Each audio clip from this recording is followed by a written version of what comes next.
Assalamualaikum warahmatullahi wabarakatuh. Teman-teman diskusi tentang nasab ini kan udah lama ya. Ya,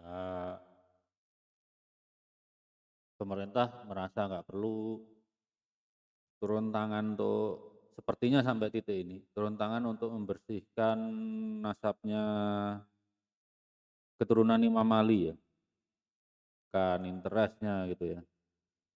Padahal kalau dalam banyak kasus penyalahgunaan nama itu sering. Contohnya begini, terutama waktu dulu tuh kalau perekrutan aparat, baik aparat sipil maupun aparat kepolisian maupun aparat militer gitu ya.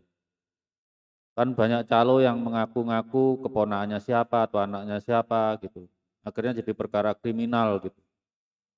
Tapi kalau yang dicatut itu adalah nama Rasulullah dan cucu-cucunya, Sayyidina Hasan dan Sayyidina Husain, itu pemerintah tidak mengambil tindakan. Mungkin dalam hal ini terutama terkait salah satu ormas besar di Indonesia yaitu Nahdlatul Ulama yang sebelumnya memang tempat bernaung para Habib ini. So, sebetulnya dalam pandangan saya ya Robito Halawiyah itu sudah masuk kategori organisasi yang melakukan pembohongan publik gitu ya. Karena kalau di tes DNA mereka nggak terkonfirmasi misalnya melawan Sadah apa Zaidi Al Hasani jauh banget. Demikian juga mereka tidak terkonfirmasi dengan Bani Harun jauh banget gitu ya. So, solusi yang mungkin bisa kita lakukan adalah mendirikan Robitoh Ibrahimi. Kenapa? Di Indonesia mendirikan Robitoh Ibrahimi itu mungkin.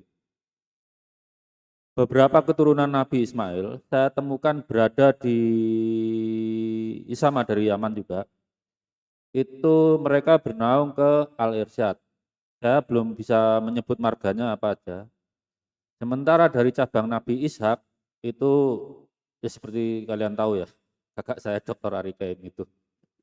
Jadi ada keluarga Nabi Harun juga di sini. Mereka bisa kita persatukan gitu ya. Ya apa salahnya mempersatukan cucu-cucu Nabi Ibrahim yang terdeteksi ya. Kalau kita kemungkinan besar juga keturunan Nabi Ibrahim udah 5.700 tahun lalu. Cuma kan mungkin kita bukan keturunan lurus laki-laki gitu lah. Apalagi di masa-masa kerajaan dulu ada tanda-tanda bahwa mungkin bisa tanya Mas Asisi ya, bahwa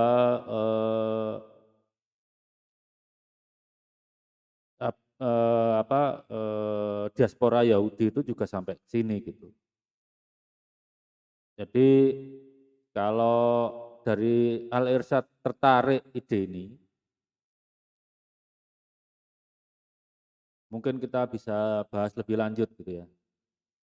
Karena ini organisasi pertama, apalagi yang Bani Harun pun panjang sekali gitu ya. Mungkin ya member yang akan pertama itu ya harus tes DNA dulu gitu kan.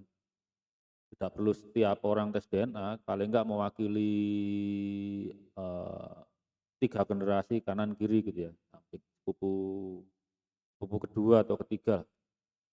Masing-masing marga punya nakib sendiri untuk memastikan enggak setiap yang di daftar tuh lahir under wedlock ya, lahir karena ikatan perkawinan gitu ya. Saya rasa itu ide cukup bagus. Kita dengan Bani Israel tuh baku hantam terus gitu. Siapa tahu dengan mendirikan Robitah Ibrahim itu bisa rukun gitu. Ya memang kalau Bani Israel tuh lebih banyak jalur maternal. Seperti contoh Yahudi Ashkenazi itu kalau dari jalur bapaknya banyak, tapi dari jalur ibunya cuma empat jalur aslinya itu. Dari Timur Tengah.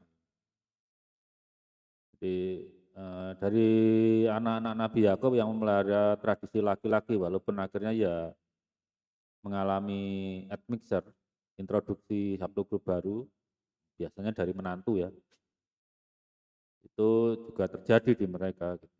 Tapi kalau dari Kohanim dan bagian kecil Bani Lawi bisa lah.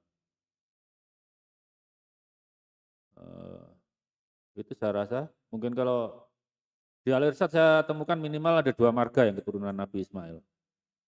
Kalau yang dari Bani Ishak, ya mungkin teman-teman yang saudara-saudara yang keturunan Nabi Ishak, Nabi Harun, mungkin bisa nanti konsultasi sama saya. Orang mereka juga pinter-pinter kok. Itu aja ya. Ini sekedar ide, mungkin dilaksanakan habis pemilu. Oh ya, sedikit lagi tentang Al-Irsyad. Kenapa Al-Irsyad itu nggak mau ngakui kesayitan Balawi? Sekali mereka ngakui kesayitan atau kesayitan Balawi, beberapa dari keturunan Nabi Ismail itu sama dengan merungkatkan nasabnya sendiri. Itu resikonya.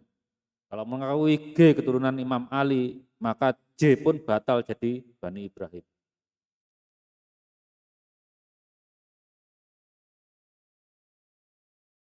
Ya udah itu aja. Ya, ini pagi saya sudah pagi nggak bisa tidur nanti. Wassalamualaikum warahmatullahi wabarakatuh.